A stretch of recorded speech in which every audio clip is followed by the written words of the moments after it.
अब तक आप सुनते रहते हैं कि जब लोग अक्सर अपना घर छोड़ते हैं और घर छोड़कर कहीं बाहर जाते हैं, घर की रोजी रोटी के लिए, बाहर पैसे कमाने के लिए, तो लोगों से मदद की काफ़ी उम्मीदें लगाए बैठे हैं। लेकिन दूसरी तरफ यह भी देखा जाता है कि जब बाहर से लोग जब जाते हैं और जब उन्हें बाहर के लोग जब मदद करने लगते हैं, तो फिर उन्हें वो धोखाधड़ी देने का भी काम अक्सर इस तरह का देखने को मिलता है। और ऐसा ही एक मामला प्रकाश में आया है। सिलीगुड़ी के एक युवक से सिवान जिले के महाराजगंज के एक युवक ने इस तरह से धोखाधड़ी किया है कि सिर्फ धोखाधड़ी ही नहीं, उसके साथ विश्वासघात किया है। सबसे पहले आपको बता दें कि उस युवक का नाम है राजेश भूषण कसेरा उर्फ राजेश कुमार, जो कि महाराजगंज सिवान जिले में आता है, वहाँ का रहने वाला है। और लगभग वो 2015 के करीब सिलीगुड़ी में गया और वहाँ पर एक मैथ्स फाइटर कोचिंग के नाम से अपना एक ट्यूशन सेंटर चलाने लगा। फिर अचानक कुछ लोगों से उसकी जान पहचान मुलाकात हुई और फिर घर पर जाकर वो ट्यूशन कराने लगा। इसी सदर में कई लड़कियों से भी उसकी मुलाकात होती थी और जब वो कोचिंग क्लास कराता था तो दिन प्रतिदिन बच्चों से संपर्क उसका बढ़ता गया और उसका नाजायज़ फ़ायदा यह उठाने लगा वो कि उसके जो छात्र थे, जो पढ़ने आते थे, उसके संपर्क में वो चला गया और फिर परिवार वालों से संपर्क कर एक मोटी रकम लेकर परिवार वालों को धोखा देने लगा। हमारे साथ अभी मौजूद हैं सिलीगुड़ी में जो धोखाधड़ी के शिकार हुए हैं राजेश भूषण कसेरा उर्फ राजेश कुमार, जो महाराजगंज के पुरानी बाज़ार में उसकी एक दुकान है। जैसा कि अभिषेक गुप्ता हमारे साथ मौजूद हैं, हम इनका स्वागत करते हैं अपने चैनल में।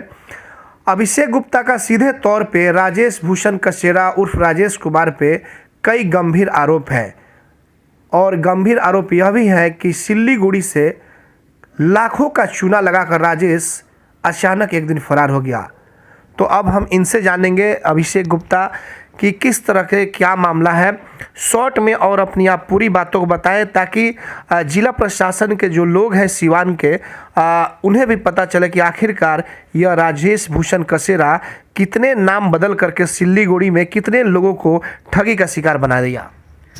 ऐसा है कि सिलीगुड़ी में ये राजेश भूषण के नाम से था, जबकि इन्वेस्टिगेशन में निकला कि इसका नाम रजिस्टर्ड नाम राजेश कुमार है और ये मैथ्स का टीचर था और हम लोग साथ में बिज़नेस में भी इन्वॉल्व थे। एक वर्बल पार्टनरशिप जैसा था, हम लोग का कच्चा हिसाब किताब चलता था। बिज़नेस में बुरे वक्त के हिसाब से इंसानियत के नाम पे सिंपैथी में ये हम लोग के साथ काम किया, लेन देन होता था। और उसके बाद अचानक बहन के शादी और बाप के इलाज के नाम पे जो इनकम था, जो प्रॉफिट था, उसको अटका दिया और अचानक एक दिन भाग गया।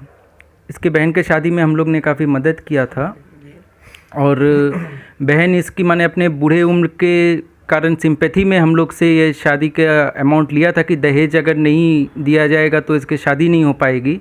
तो हम लोग ने इसे हेल्प किया और इसकी बहन और राजेश इसका भाई दोनों के नाम पे केस है जिसमें ये लोग इन्वॉल्व्ड हैं। आखिर आपके संपर्क में वो कैसे आया? वो ट्यूशन पढ़ाता था मेरी बहन को और हम लोग दोनों ही बिहारी फैमिली से थे तो काफ़ी अच्छा जान पहचान हो गया और उसी में ये अपना प्रॉब्लम्स काफ़ी बता के सिंपैथी और इंसानियत के नाम पे हम लोग से माने उधार लिया। लेकिन एक अजनबी व्यक्ति आता है, ट्यूशन पढ़ाता है आपके घर में जा करके और फिर अचानक इतना गहरा संबंध कैसे आप लोगों के बीच बन जाता है कि मोटी रकम आपके द्वारा अचानक दे दी जाती है?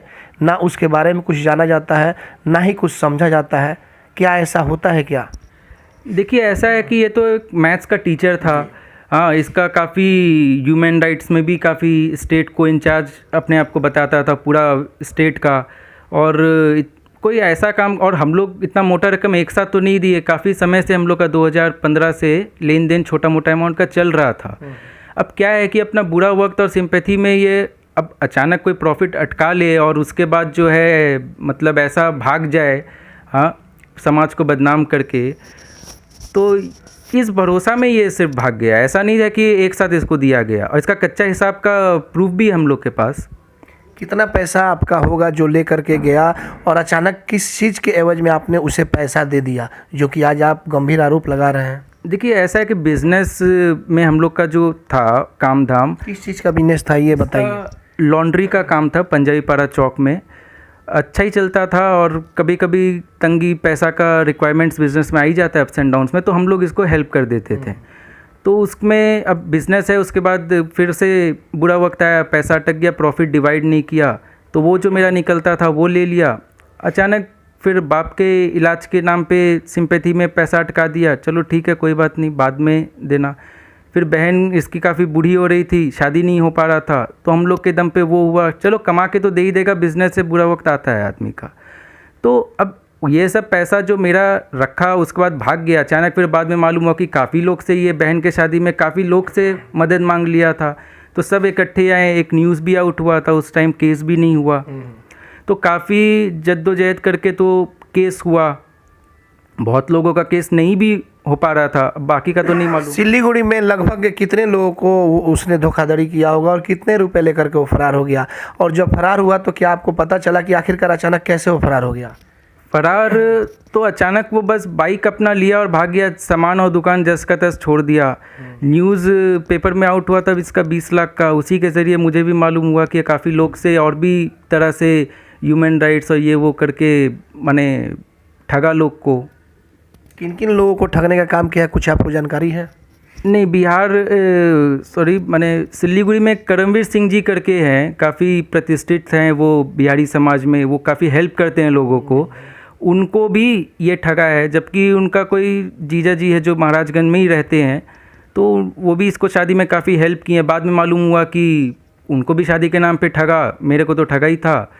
तो वो एक बड़े आदमी हैं तो उनका मालूम है, बाद बाकी छोटे मोटे मामूली लोग हैं तो उनसे मेरा संपर्क में नहीं आया। तो जब ये फरार हो गया, इसको लेकर के आपने क्या पुलिस कंप्लेन किया या फिर किसी प्रकार की शिकायत किया आपने? हाँ, पुलिस केस हुआ है, केस माने ओके भी हो गया, अभी इन्वेस्टिगेशन में है। पुलिस बोल रही है कि हाँ तलाशेंगे, ठीक है, पकड़ा जाएगा, इंसाफ मिलेगा। लेकिन अभी तक मेरे जानकारी में तो इससे ज़्यादा और कुछ नहीं है इन्वेस्टिगेशन। कभी उससे संपर्क करने का आपने प्रयास किया कि इस तरह से पैसा तुम फ्रॉडगिरी करके लेकर गए हो, पैसे वापस करो, इस तरह की कभी बात हुई आपसे? हाँ, बात अक्सर होती है, पहले भी होता था। फिर माने काफ़ी दिनों बाद जब जब न्यूज़ आउट होता है उसके बाद ही एक थोड़ा कांटेक्ट करता है कि दे देंगे, ये है वो है, लेकिन ये न देता है ना कुछ, फिर कांटेक्ट में आता है। इसको लगता है कि ऐसे ही थक के आदमी बैठ जाएगा और ये छूट जाएगा। क्या और भी कुछ वो बताता है या फिर डराने धमकाने की बात करता है, कुछ और अपने आप को शो करता है? हाँ, ये मतलब इसके खिलाफ़ काफ़ी जानकारी है मेरे पास। तो मर्डर अटेम्प्ट्स भी मेरे खिलाफ़ ये करवा चुका है एक बार। अब कोई रास्ता में चलते हुए झगड़ा में गला दाब दे, मेरे ऊपर 2-4 डंडा रॉड मार दे, तो ये तो झगड़ा का केस हो जाएगा, मर्डर प्रूफ। हम मौत के बाद कैसे प्रूफ करेंगे कि मेरा मौत हुआ है और ये वही मर्डर किया? ऐसा तो हम नहीं कर पाएंगे। भाई, बिहार का आदमी ये अपने आप को खतरनाक आदमी बताता है, हमको तो इससे बहुत डर लग रहा है, इसलिए हम पुलिस के शरण में गए। अभी वो कहाँ रह रहा है? अभी क्या कुछ जानकारी है इसके बारे में? देखिए, महाराजगंज में ये मोहन बाज़ार में कहीं भाड़ा का घर में रहता था, ऐसा पब्लिक बताएं, पब्लिक के संपर्क में हम आए तो। वैसे ये छपरा में भी कभी काम करता है। और एक बात कि ये माने पॉलिटिकल फील्ड्स में अपने आप को कनेक्टेड रखता है, उसका भी नाम लेके मुझे काफ़ी बार डराया था। थ्रेटनिंग के नाम पे भी डायरी दिया हुआ है, ऐसा मैंने पहले भी कहा है। तो अब अपने साथ साथ ये पॉलिटिक्स का भी नाम ख़राब कर रहा है।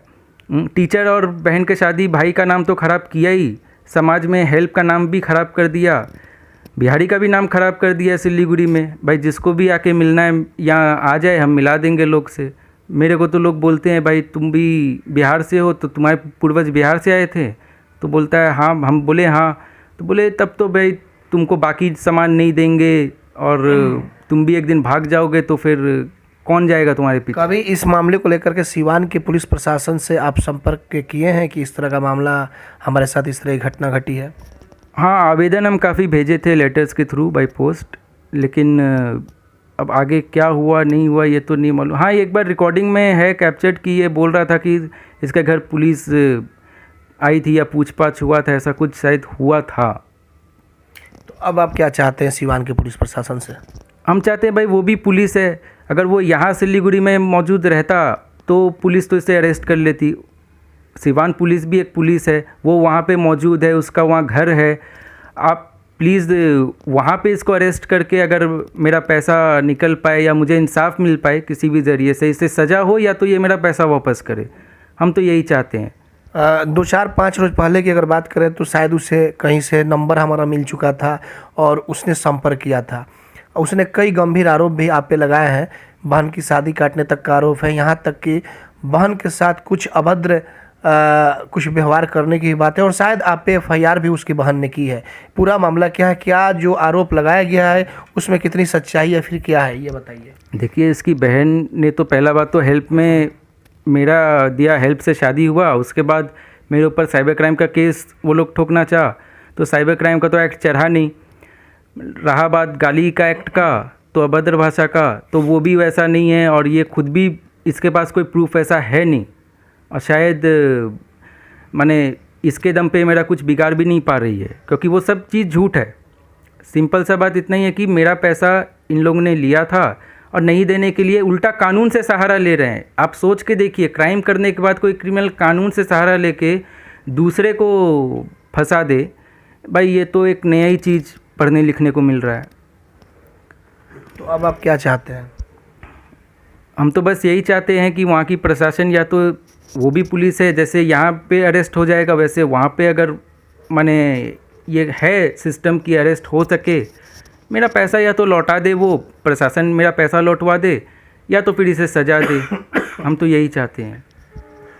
तो आपने सुना अभिषेक गुप्ता की सभी बातों को, जिस तरह से अभिषेक गुप्ता ने बाज़ाब्ते डॉक्यूमेंट्स के साथ और सारी बातों को रखा। उन्होंने यह भी कहा कि एक बड़ी धोखाधड़ी हुई है सिलीगुड़ी के। हालांकि अभिषेक जो हैं ये भी बिहारी हैं और एक बिहारी आकर के दूसरे बिहारी को चूना लगा करके और रातों रात गायब हो जाता है। हालांकि सिवान की पुलिस प्रशासन को इस मामले को गहराई से जांच करना होगा और अभिषेक गुप्ता के द्वारा जो कंप्लेन किए गए हैं उसकी गहराई से जांच कर, अगर जिस पे अभिषेक का आरोप है राजेश भूषण कसेरे पे, अगर इस तरह का कुछ आरोप साबित होता है तो उस व्यक्ति पर सख्त से सख्त कार्रवाई होनी चाहिए, ताकि इस तरह के भविष्य में कोई भी व्यक्ति बाहर जाए तो किसी को धोखाधड़ी करके वापस न आए। हमारे सहयोगी आशीष कुमार गोलू के साथ चंदन कुमार, ATN लाइव सिवान।